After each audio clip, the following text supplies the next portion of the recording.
अच्छे लोगों के साथ हमेशा क्यों होता है बुरा? भगवद गीता में दिया है श्री कृष्ण ने इसका जवाब। आपने अक्सर महसूस किया होगा, जो लोग अच्छे काम करते हैं और हमेशा सबका अच्छा सोचते हैं, वही लोग जीवन में सबसे ज़्यादा अधिक परेशान रहते हैं। वही जो लोग बुरे काम करते हैं, वो अपना जीवन खुशी और चैन से जी रहे होते हैं। अच्छे काम करने वालों को आखिर इतनी परीक्षा क्यों देनी पड़ती है, जबकि जो अधर्म की राह में है वो ही अधिकतर खुश रहते हैं और ज़िंदगी का लुत्फ़ उठा रहे होते हैं। अगर आपके भी मन में ये सवाल आया है, तो आज हम आपको इसका जवाब देते हैं। ये जवाब वह है जो भगवद गीता में लिखा है और श्री कृष्ण ने अर्जुन को दिया था। भगवद गीता में वर्णित कथा के अनुसार जब भी अर्जुन के मन में कोई दुविधा उत्पन्न होती थी, तो वो श्री कृष्ण के पास पहुंच जाते थे।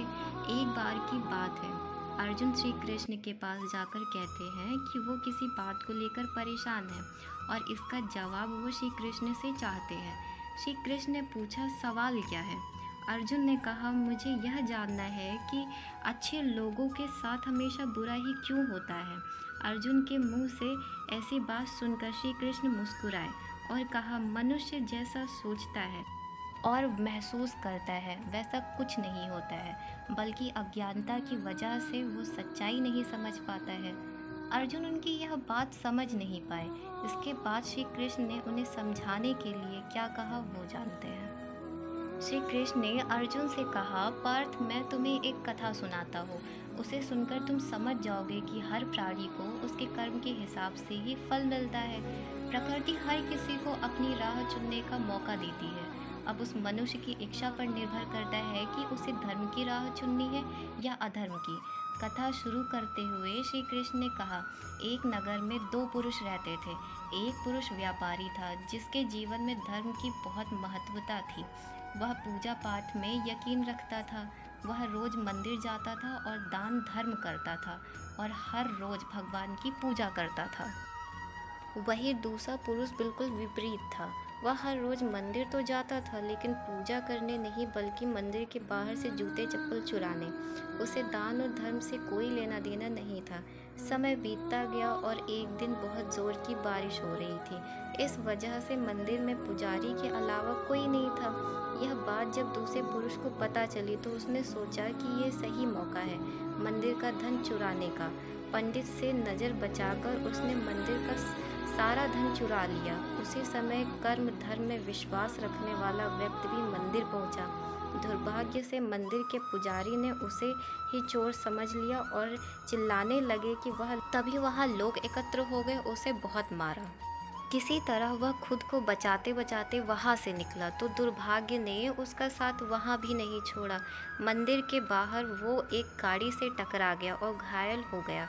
फिर वो व्यापारी लंगड़ाते हुए घर जाने लगा, तो रास्ते में उसकी मुलाकात उस पुरुष से हुई जिसने मंदिर से धन चुराया था। उसने कहा, आज तो मेरी किस्मत चमक गई, एक साथ इतना सारा धन मिल गया।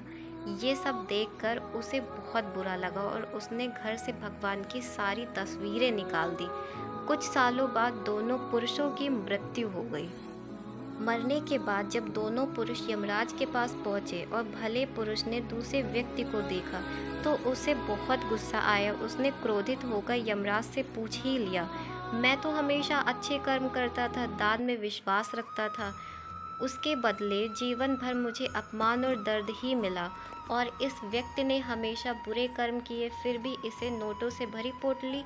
आखिर ऐसा भेदभाव क्यों? इस पर यमराज ने कहा, पुत्र, तुम गलत समझ रहे हो। जिस दिन तुम्हारी गाड़ी से टक्कर हुई थी, वो दिन तुम्हारे जीवन का आखिरी दिन था, परंतु तुम्हारे अच्छे कर्मों की वजह से तुम्हारी मौत सिर्फ एक छोटी सी चोट में बदल गई। तुम इस दुष्ट व्यक्ति के बारे में जानना चाहते हो। दरअसल इसके भाग्य में राजयोग था, मगर इसके कुकर्मों और अधर्म की वजह से वो सिर्फ एक छोटी सी धन की पोटली में बदल गया।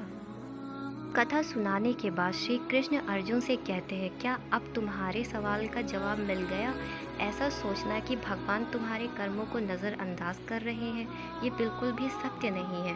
भगवान हमें कब क्या किस रूप में दे रहा है, मनुष्य को समझ में नहीं आता है। मगर आप अच्छे कर्म करते रहें तो भगवान की कृपा हमेशा बनी रहती है। इसलिए अपने अच्छे कर्मों को बदलना नहीं चाहिए, क्योंकि उसका फल हमें इसी जीवन में मिलता है। इसीलिए मनुष्य का फ़र्ज़ है कि वह हमेशा अच्छे कर्म करता रहे, क्योंकि श्री कृष्ण ने गीता में भी बताया है कि किसी के द्वारा किया गया कर्म बेकार नहीं जाता है, चाहे वो अच्छा हो या बुरा। आशा करती हूँ इस कथा के द्वारा आपको भी आपके सवालों के जवाब मिल ही गए होंगे। ऐसी ही कहानियों के लिए हमारे चैनल को सब्सक्राइब करें और कमेंट बॉक्स में राधे राधे